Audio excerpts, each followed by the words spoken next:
마태복음 11장 28절부터 30절까지 말씀입니다. 수고하고 무거운 짐진 자들아 다 내게로 오라. 내가 너희를 쉬게 하리라. 나는 마음이 온유하고 겸손하니 나의 멍에를 메고 내게 배우라. 그리하면 너희 마음이 쉼을 얻으리니 이는 내 멍에는 쉽고 내 짐은 가벼움이니라 하시니라. 아멘. 주부에 보면은 제가 이렇게 칼럼을 하나 적어놨습니다. 옆에 칼럼을 한번 같이 읽고서 우리 말씀을 나누었으면 좋겠습니다. 소예배 밑에 안내 밑에 칼럼 있죠. 같이 읽어보자. 시작.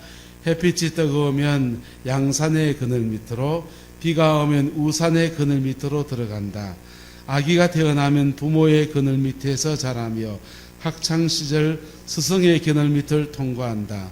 그리고 결혼을 하면 부부는 서로 그늘이 되어주며 서로의 그늘 밑으로 보호받으며 살다가 늙으면 함께 살든 따로 살든 자식의 그늘 밑으로 지내다가 앞서거니 뒤서거니 생을 마무리한다.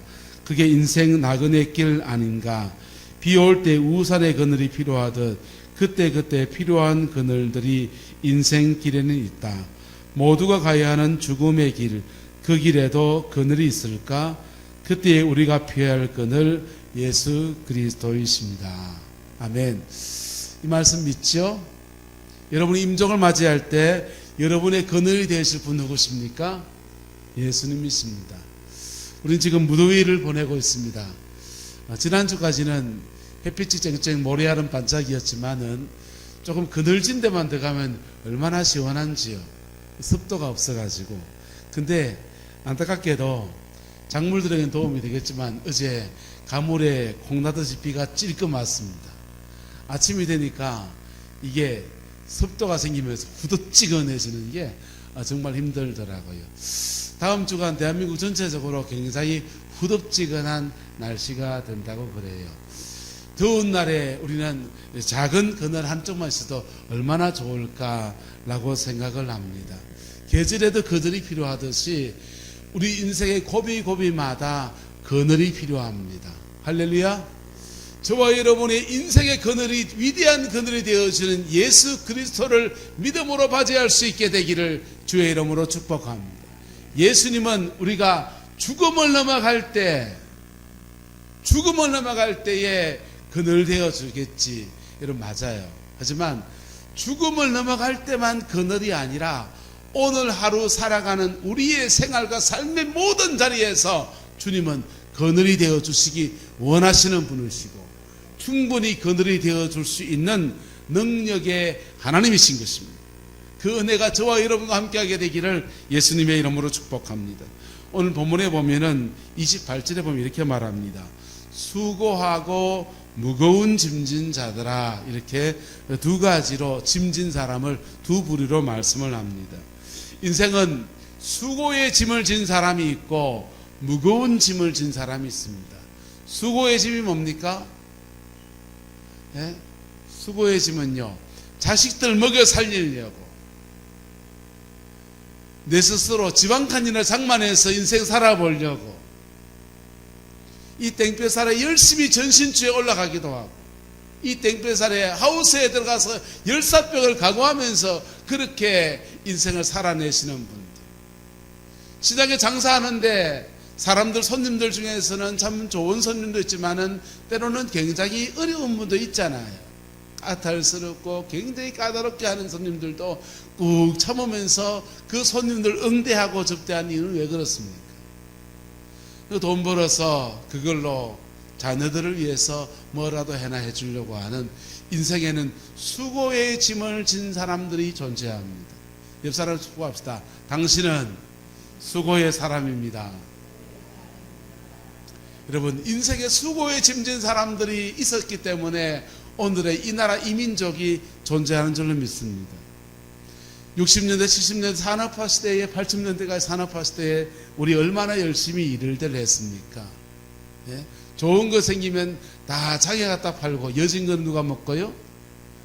여진 거는 누가 먹고 돈 되는 거는 다 갖다 팔고 좀 값어치 있는 거 일본에 팔고 미국에 팔고 머리 끊어서 팔고 그렇게 하면서 수고의 짐을 지고서 이 나라의 기틀을 만들어 주었어요. 그런데 또 하나의 짐을 진 사람이 있는데 무거운 짐이라는 것입니다. 무거운 짐은 내가 그 짐을 지고 싶지 않은데 남에 의해서 강요된 짐을 진 사람을 말합니다.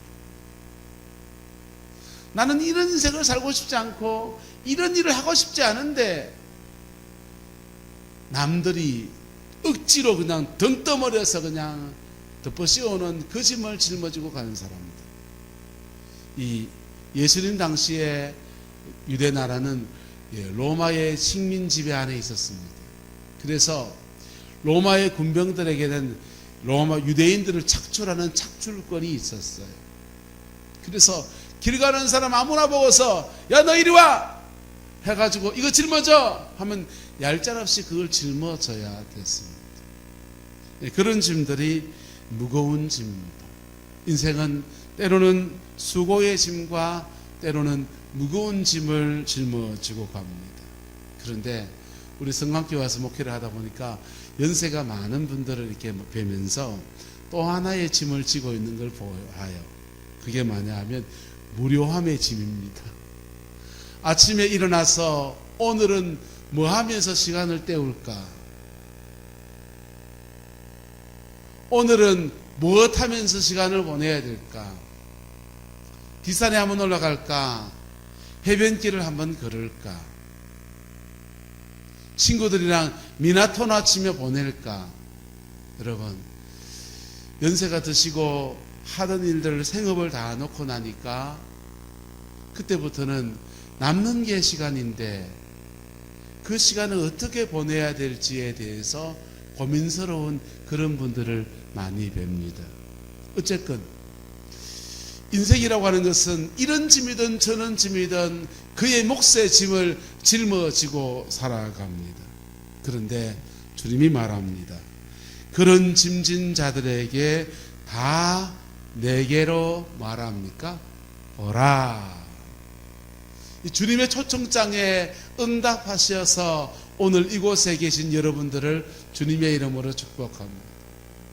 주님의 초청장을 받고서 우리가 수고의 짐, 무거운 짐, 무료함의 짐을 다 내려놓고서 하나님 앞에 이렇게 예배하며 나옵니다. 그런데 오늘 성경은 그런 짐들을 짊어지고 있는 자들에게 주님이 약속의 말씀을 줍니다. 내게로 오라. 내가 너희를 뭐하게 하리라? 쉬게 하리라.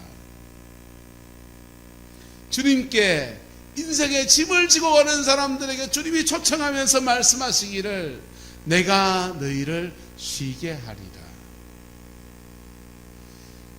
수고의 짐과 무거운 짐을 지고 가는 인생들에게 하나님이 주님이 말합니다. 내가 너희를 쉬게 하리라. 그래서 하루 쉬고 이틀 쉬고 3일 쉬고 4일 쉬고 5일 쉬면요 그 다음부터는 좀이 쑤시기를 시작합니다. 그리고 자기 스스로 자기 인생의 의미들을 못 찾는 무료함의 시간으로 넘어가기 시작합니다. 가끔씩 신방을 이렇게 가다 보면 아내가 연세가 연만하신 우리 집사님 권사님들한테 집사님 이거 안 해도 먹고 살잖아요. 그거 좀 그만하고 좀 쉬세요. 그래요. 저는 집사람 뭐라 합니다. 야 놔둬라. 권사님 그거라도 지고 있어야 소일거리지. 여러분 뭐가 맞습니까? 마냥 쉬는 것이 좋은 겁니까? 하나님께서 저와 여러분들에게 인생의 적당한 수고들을 주신 것은 축복인 줄로 믿습니다. 그런데 그 수고들을 우리가 감당해 나갈 때 보람이 나오고 그 수고들을 감당해 나갈 때 그것이 열매가 나오면 너무너무 기쁨이 되지만은 때로는 인생이라고 하는 것은 그 수고를 하는 가운데서 너무나 큰 상처도 받고 헛수고와 같은 일들을 수없이 경험하고 나는 겁니다. 나이 60, 70이 되어 가신 분들에게 인생 여쭤보면은 인생 별거 있나? 인생이 무상이지. 그래서 나이 드신 분들이 이렇게 말합니다. 호랑이는 죽어서 뭘 남기고, 가죽이라도 남기는데 사람이 죽어서는 뭐라도 남겨야 된다? 이름 석자 남긴다는 말이 뭔 말입니까? 나는 가고 없어도 후대가 내 이름 석자라도 기억해 줄 만한 뭔가 업적을 남겨놔야 된다, 이 얘기예요. 그런데 주님 말합니다. 그런 인생들에게, 그런 인생의 짐을 지고 가는 사람들에게 내가 너희를 뭐하게 하리라? 쉬게 하리라. 이 주님이 주시는 쉼이라고 하는 말은 단순하게 일주일에 하루 쉬는 날, 비 오는 날, 공치는 날, 그런 날이 아닌 거예요. 그것은 바로 우리 영혼에 진정한 안식을 주시겠다라고 하는 말씀인 겁니다. 저와 여러분의 영혼 속에 진정한 안식을 얻게 되는 그 은혜가 있게 되기를 예수님의 이름으로 축복합니다. 인생은 세 가지 문제를 가지고 있습니다. 인생을 잘 살아보려고 못 살아보는 사람일수록 어떤 사람이든지 간에 이 세 가지 문제는 피해갈 수가 없습니다. 첫 번째 인생의 문제는 죄의 문제예요. 사람은 다 죄성을 가지고 있다는 겁니다. 이 죄성이 강하게 발동하는 때가 사춘기와 중년기입니다. 멀쩡하던 사람이 중년기가 돼서 늦바람이 더 무섭다고 중년기가 돼서 자신의 죄성을 주체하지 못하는 사람들이 굉장히 많이 있습니다. 똑똑하고 그랬는데 사춘기 때 한번 잘못됐던 것들이 인생을 비틀어 놓는 그런 사람들도 봅니다. 인생은 첫 번째 이 죄의 문제를 가지고 있습니다. 두 번째 인생은요, 이런 죄 있는 사람 옆에 살다 보니까 옆 사람들이 파편이 튀어서 상처를 받는, 상처의 문제를 가지고 있습니다. 세 번째 인생은요, 죄인이니까 상처 많고 원망 많고 불평 많으니까 그의 인생에 제대로 된 열매가 없어요. 그래서 세 번째 문제는 결핍이라는 문제를 가지고 있습니다. 아버지가 좀 열심히 인생을 살고 그래서 돈 좀 벌어놓고 땅도 스루마지게 좀 상만해놓고 집도 좀 어리어리게 지어놓고 그나 대학도 보내고 대학원도 보내고 막 넉넉히 공부시켜주고 그리고 만날 때 혼수도 막 바리바리 챙겨주고 이랬으면 얼마나 좋았을까 싶은데 우리 아버지는 안 그렇단 말이에요. 그게 인생이 가지고 있는 죄와 상처와 결핍의 문제입니다. 이런 문제들 속에서 그래도 내 인생을 살아내려고 하니까 때로는 우리는 수고의 짐을 짊어져야 되고요, 때로는 인생은요 무거운 짐을 짊어지기도 하고, 그렇게 인생을 살아가다가 거두는 것이 별것 아닐 때, 그 인생을 다 놨을 때 무료함의 짐을 또 짊어지고 남은 인생을 살아가기도 합니다. 근데 주님은 이 모든 사람들에게 말합니다. 내가 너희를 진정한 쉼 가운데로 초청할 것이다. 할렐루야. 진정한 쉼이 뭡니까? 바로 하나님 품 안에 안식하는 것. 하나님 품 안에 안식할 때에 십자가의 그 은총 안에서 죄는 사하여지고 상처는 싸매어지고 부족하고 연약한 결핍의 문제는 하나님의 채우심과 공급하심을 경험합니다. 그러면서 우리는요 점점 더 온전한 사람이 되어져요. 이 주님의 품 안에서 안식을 구하는 저와 여러분 되기를 예수 이름으로 축복합니다. 복음 안에서 이 안식할 때 하나님이 이 초청에 응한 사람들은요 영혼의 구원을 받고요, 심령의 평강을 누리고요, 그리고 마음속에서 깊은 은혜를 받으면서 몸과 마음의 영혼의 아픔의 눈물들이 다 씻겨지고 그렇게 회복되어지는 그 은혜가 풀어지게 됩니다. 할렐루야. 그리고 주님이 말합니다. 나는 마음이 온유하고 겸손하니 나의 무엇을 내고 멍에를 메고 내게 뭐하라 합니까? 배우라. 하나님의 초청에 응답하셨습니까?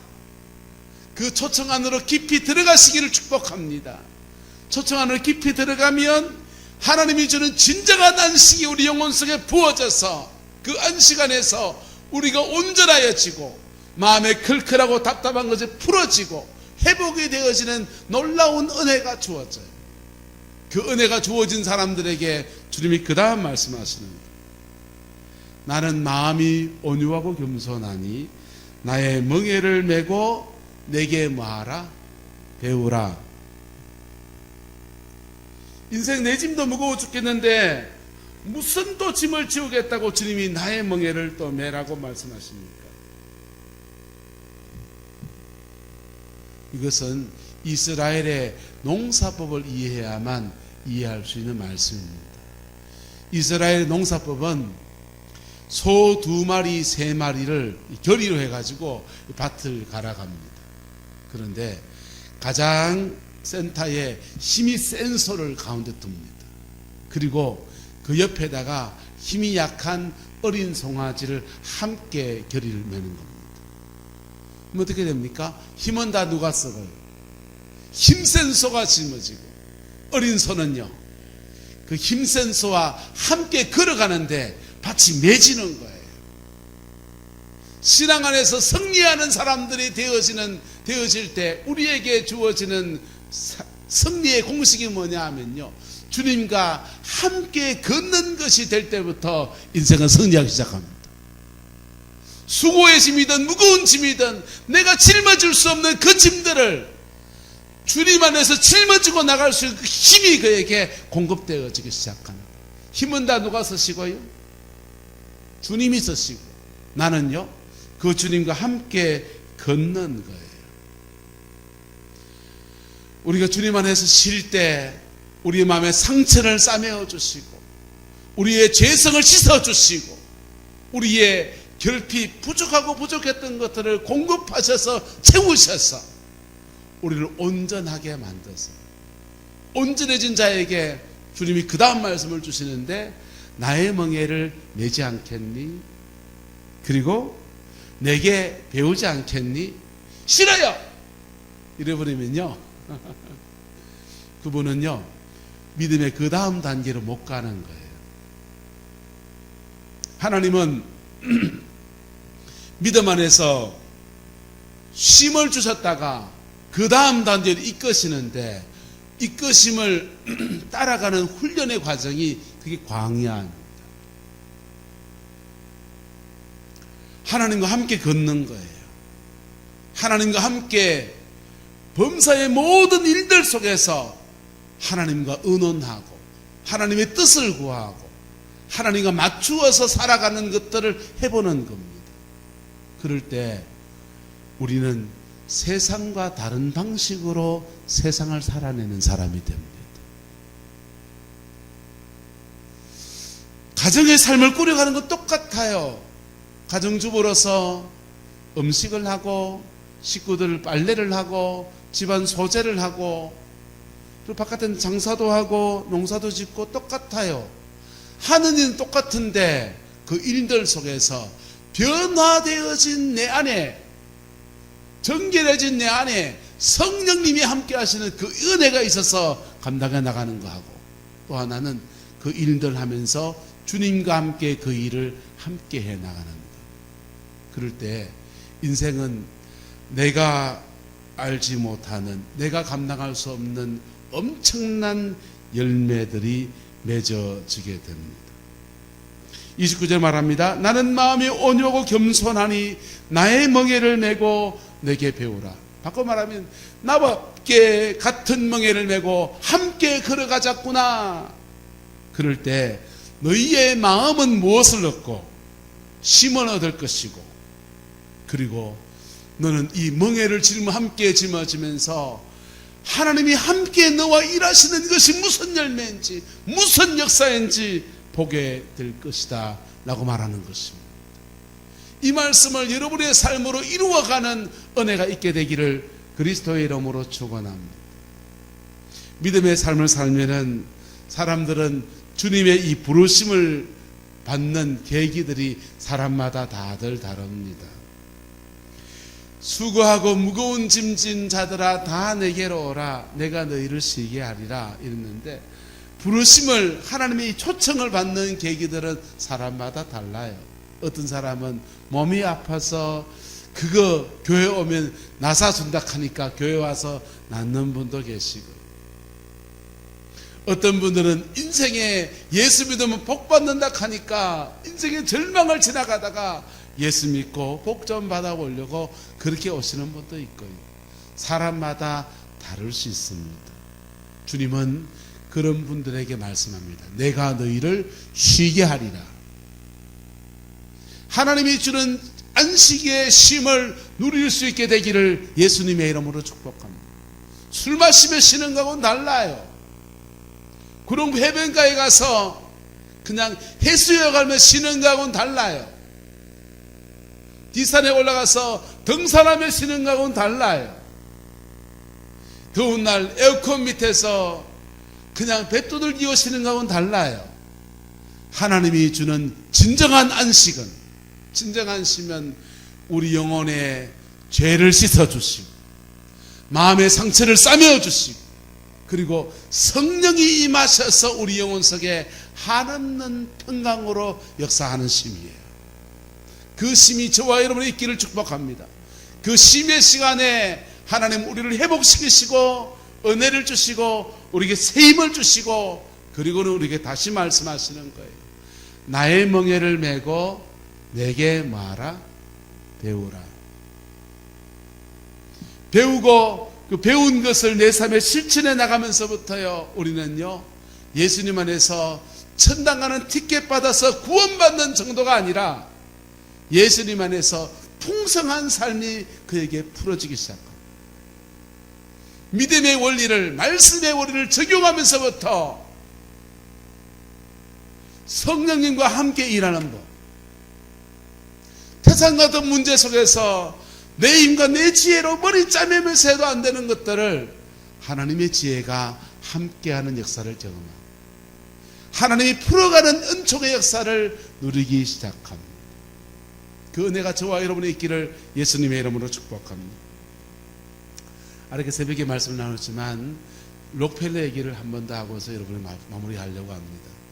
록펠러라고 하는 사람이 부모님의 가르침을 받아서 믿음의 삶을 살아가다가 이 친구가 사업에 손을 잡니다.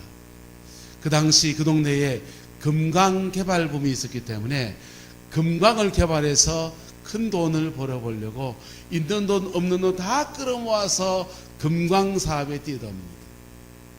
그런데 아무리 광산을 개발하는데 금이 나올 기미가 보이지 않습니다. 돈은 다 까먹었고 모든 것에 바닥이 나버렸습니다. 수고의 짐, 무거운 짐이 그의 짐에 인생에 짊어지게 된 겁니다. 부모로부터 가르침 받아서 자살하면 지옥 간다 이렇게 가르침 받아 놓으니까 죽고 싶은데, 인생에 살아갈 소망이 없으니까 죽고 싶은데 자살하면 지옥 갈 테니까 내가 그냥 금식 기도하다가 그냥 죽어야 되겠다 라고 마음 먹고서 사람들 눈에 띄지 않는 데 가서 기도할 장소가 없는가 보니까 자기가 파던 금광굴이 있습니다. 그 굴 속에 들어가서 기도 생활을 하는 겁니다. 기도하면서 시간을 보내면서 그렇게 죽을 날만 바라보면서 그렇게 기도하고 있는데, 그 인생의 무거운 짐을 지고 있는 록펠러에게 하나님의 음성이 들립니다. 조금만 더 팔아. 조금만 더 팔아. 근데 그 하나님의 음성이 그냥 전화통에 누구 이웃집 아저씨가 하는 음성이 아니거든. 하나님의 음성은, 하나님의 음성은 우리 가슴 속에 확 감동과 함께 울려지는 거예요. 그 엄청난 감격과 함께 그 음성이 들리니까 이게 믿음으로 확 받아지는 거예요. 그래서 동네에 들어가서 땅 파는 기술자를 다시 청합니다. 한 번만 더 봐주세요. 아니 자네 지금까지 판 그 돈도 안 주고서 또 달라 그러냐, 또 파달라 그러냐. 그럴 때 록펠러가 한 번만 더 봐주세요. 하나님이 내게 말씀하신 바가 있어 그렇습니다. 그래서 다시 마음을 먹고 그 금광을 파기 시작합니다. 나오라는 금은 안 나오고 금은 황금, 석유가 쏟아지기 시작했습니다. 많은 석유가 쏟아져서 석유 재벌이 되어졌습니다. 돈도 많이 벌었습니다. 그리고는요, 엄청난 너무 많은 돈을 벌어놓으니까 이분이 주체를 못하는 거예요. 그렇게 많은 돈을 벌었는데 욕심이 생기니까 사업을 점점 더 확장해 가다 보니까 자기 집 앞에서는 자기 때문에 망한 석유회사 기업들이 채워와가지고 가족들이 피켓 들고 시위합니다. 록펠러 물러가라! 수전노 이놈 새끼! 이런 욕설이 난무하고 자신의 명예를 다 잃어버리게 되었습니다. 그런데 어느 날 몸이 좀 이상해서 병원에 가봤더니 병원의 의사가 그래요. 3개월밖에 당신 못 삽니다. 하나님의 은혜로 그 물질의 축복을 받았는데 3개월밖에 살지 못한다는 그 음성을 들을 때 이분이 절망에 빠집니다. 집에 돌아와서 가만히 자기 인생을 돌아보니까 하나님의 복주심 속에서 수고하고 무거운 짐인 인생이 이렇게 성황하게 되고 번성게 되었는데 하나님 앞에 아무것도 한 게 없고 이 모습으로 하나님 앞에 가야 되고 주변 사람들 보니까 주놈 이렇게 욕만 하고 있는 겁니다. 인심 잃고 돈은 얻었는데 인심은 잃어버린 사람, 하나님 앞에 영원한 생명의 기쁨과 감격을 잃어버린 그 사람, 그 자신인 겁니다. 그가 그때 회계사를 불러서 자기의 재산을 다 정리합니다. 그리고는 록펠러 재단을 세워서 자기의 물질을 그것으로 대학교를 세우고 교회마다 악기를 사주고 선교사를 돕고 인류 발전을 위해서 자기의 재산을 사용하는 그 일들을 해나갑니다. 그리고는요 3개월이 지났는데 안 돌아가시는 거예요. 바로 주님과 함께 걷는 남은 인생이 펼쳐지게 된 것입니다. 저와 여러분의 인생 가운데서 구원받은 여러분들을 축복합니다. 죽음이 여러분에게 닥칠 때에 예수님께서 그늘이 되어주셔서 천국으로 안내해 주는 은혜가 있을 겁니다. 천국은 죄 없는 사람이 가는데요. 우리는 죄가 있잖아요. 근데요, 예수님을 믿으면 그 죄에 대해서 사함을 받아서 용서받아서 죄 없는 자로 인정되어 가는 거라. 우리가 죄인이어도 예수님의 보혈의 피로 용서받아서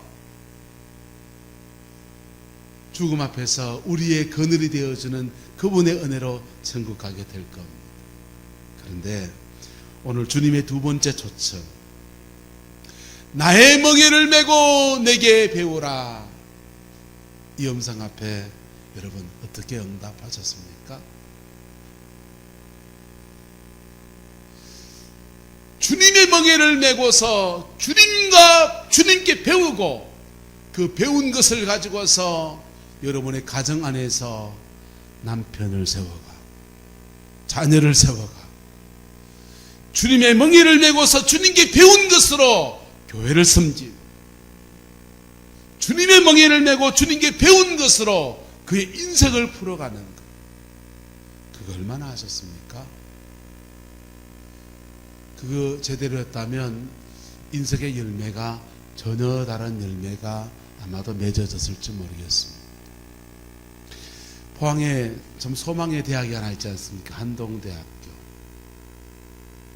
저 한동대학교 만들어지고 김영길 총장님께서 그 학교를 하나님의 학교로 세우기 원합니다. 이사장이나 학교 관계자들은 그냥 기독교 대학을 하나 세우기를 원했는데, 김영길 총장님은 정말 믿음의 학교를 세우기 원합니다. 형식적으로 교회 간판 그러는 학교가 아니라 정말 믿음의 학교를 세우기 원합니다. 기독교적 방식으로 운영되는 학교, 기독교적 가르침이 풀어지는 학교, 기독교 인격이 나뉘어지는 그런 학교. 짝퉁과 진짜가 차이가 나는 거지. 그 일을 해나가려 할 때 사람들의 마음이 달라 서로 다른 것. 이사장과도 마음이 다르고 교수들과도 마음이 다르고 그 외로운 길을 그분은 걸었어야 됐습니다. 심지어 감옥도 갔습니다. 하지만 주님의 멍에를 메고 주님께 배워서 그 방식으로 학교를 하나 세워놨더니 전국에서 크리스찬들이 제일 많이 보내고 싶어하는 1등 학교가 되었어요. 세상과 다른 방법으로 세상을 살아낸 사람들의 이야기가 이 땅에 필요한 이유입니다. 여러분의 가정과 삶의 자리 안에서 세상과 다른 방법으로 여러분의 가정을 꾸려나가는 믿음의 역사가 부러지게 되기를 예수 이름으로 축복합니다. 주님 말합니다. 내 멍에는 쉽고 내 짐은 가벼웁니다. 나의 멍에를 메고 내게 배우라. 여러분, 예수님이 주는 멍에는 또 다른 인생의 짐처럼 보이지만은 그 멍에를 짊어지고 나가면서부터 주님과 동행이 일어나고요. 주님과 동력이 펼쳐지기 시작합니다. 주님과 동행할 때 함께 걷는 기쁨이 있고요. 주님과 함께 일할 때요. 주님의 동력자가 될 때 성령이 도우시는 역사가 나타나기 시작해요. 여러분의 가정 안에서 하나님이 함께 일하시는 아름다운 역사가 있게 되기를 예수 이름으로 축복합니다. 사람들은요, 하나님께로부터 은혜를 받으면 손을 이렇게 떠는 사람이 있습니다. 진동의 은사가 왔대요. 하나님께 은혜를 받으면 방방 뛰는 분도 계십니다. 하나님의 은혜를 받으면 발을 동동 구르는 사람도 있습니다. 목사님들이, 부흥사들이 이렇게 말했습니다. 손이 막 뜨거워지고 이런 분들은 손에 진위의 은사가 온 것이다.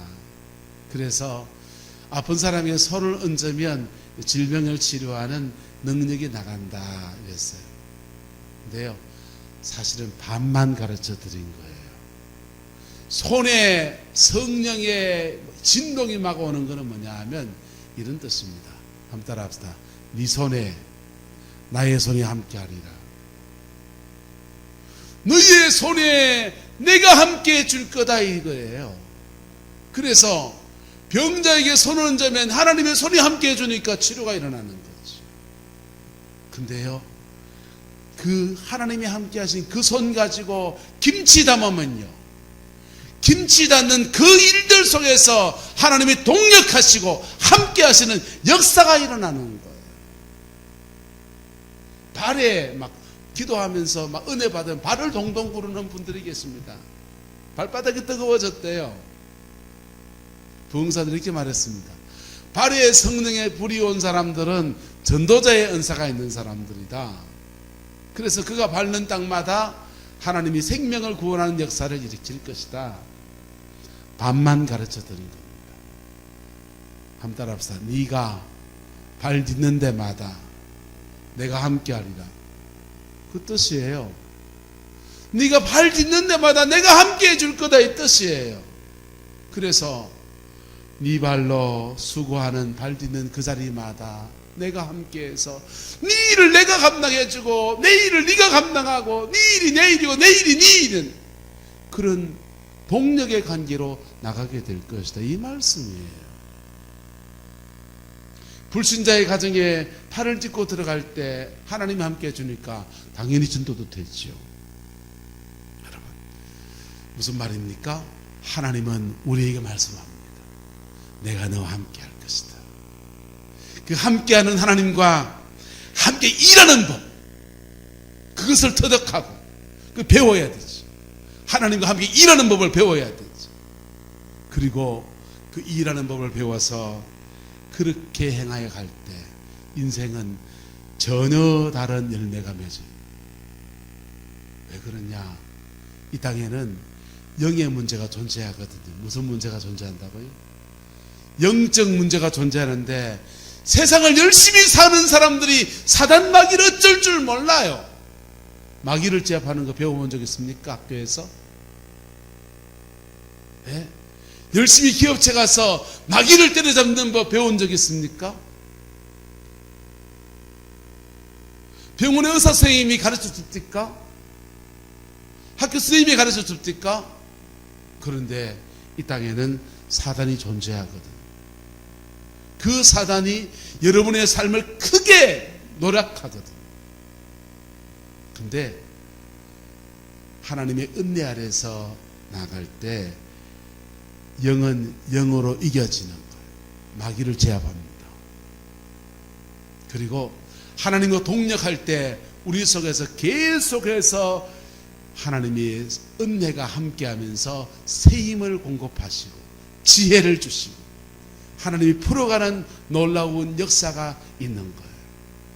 그래서 주님 안에서 인생을 살아가는 사람들에게 주어지는 은혜가 풍성한 거죠. 성령에 충만해지면요, 우리 하나님은 우리가 가지고 있는 재능에 성령이 함께 하셔서 재능의 기름 부음으로 바뀌고 은사화시키시는 거예요. 다윗이라는 사람이 물맷돌 돌리는 재능이 원래부터 가지고 있었습니다. 그런데 사무엘을 통해서 기름 부음을 받고 나니까 물맷돌을 던지는 재능이 은사가 되어집니다. 그래서 적장 골리앗을 꺾어 이기고 나라를 구원하는 도구로 사용되었습니다. 다윗은 원래부터 수금을 탈 줄 아는 재능이 있었습니다. 그런데 그 재능에 하나님의 은혜가 함께하니까, 주님과 동력하기 시작하니까 사울 왕에게 악한 영이 집혀서 야뇨 아무데나 오줌 싸고 폭력성을 드러내던 그 사울 왕이 다윗과 함께할 때는 사단의 세력을 꺾여버리는 거예요. 이게 재능을 성령이 함께 하셔서 은사로 바꾸어주는 역사예요. 할렐루야. 우리 인생 가운데 하나님이 함께 하실 때 우리가 가진 재능에 성령이 함께 하신 역사 안에서 은사로 바꿔서 사용하시는 은혜를 주시고, 때로는 정말 신령한 은사를 주셔서 예언의 은사를 주시고 병 고치는 은사를 주시고 능력 행하는 은사를 주셔서 영적 세계를 장악하며 나갈 수 있는 그 힘을 공급하시거든요. 그래서 그것들을 가지고 주님과 동력해 나가는 역사인 겁니다.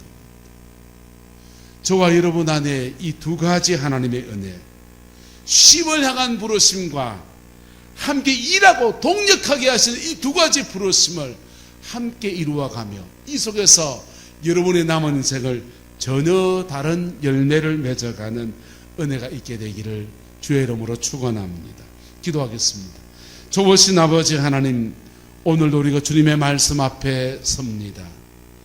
거룩하신 하나님의 초청 안에서 구원의 복음을 들려주셔서 우리가 천국 가는 은총 속에 있음을 감사합니다. 이 은혜를 주시고자 십자가의 모진 고통과 죽음의 모진 수모까지 다 짊어지신 주님을 찬양합니다. 이 은총 속에 성곽의 모든 성도가 있음을 주의 이름으로 선포합니다. 아버지 하나님, 이 은혜 안에서 또한 우리의 남은 인생을 주님께 배우며 주님의 멍에를 메고 주님께 배우며 주님과 동행하며 동력하는 믿음의 삶을 살기로 결단합니다. 오 성령님 역사해 주시고 오 성령님 주장하여 주셔서 예선에서 온전한 승리의 생이 되게 축복하여 주옵소서. 주께서 함께해 주시기 원합니다. 지금은 우리 구주 예수 그리스도의 은혜와 우리 하나님의 그 크신 사랑과 성령 하나님의 내주교통 역사 충만하신 역사가 오늘 믿음으로 이 말씀을 붙들고 예수 안에서 하나님의 초청 앞에 응답하기로 결단하는 성광의 모든 성도들 위에, 가정과 삶의 모든 자리들 위에 지금부터 영원토록 함께 계시기를 간절히 축원하옵나이다. 아멘.